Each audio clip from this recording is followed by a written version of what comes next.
साथ मैं हूं आपकी मेजबान मुतरबा यूसुफ। खबर शामिल करते हैं बकर से। हमारे क्राइम रिपोर्टर मोहम्मद असगर बिटवाल के मुताबिक जिला बकर का नवाही इलाका नौतक में जहां एहसास प्रोग्राम का सेंटर बनाया गया है, वहां करप्शन सरेआम होना शुरू हो गई।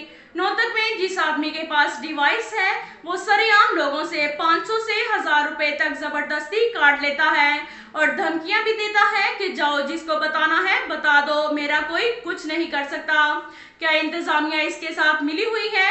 ये माफिया के आगे बेबस है। इसने डिप्टी कमिश्नर एसी और आसिफ गिलानी को खुलेआम चैलेंज कर दिया कि जाओ, इनको बता दो। अख्तर रसूल अवान वल्द गुलाम रसूल अवान सरेआम औरतों से गाली गलौज करता और संगीन नताइज की धमकियां भी देता है। क्या इंतजामिया इतनी बेबस हो गई है कि इस माफिया को लगाम भी नहीं डाल सकती? मौजूदा हुकूमत ने करप्शन के खिलाफ ऐलान जंग किया था। करप्शन रोकने की बजाय करप्शन में इजाफा हो गया।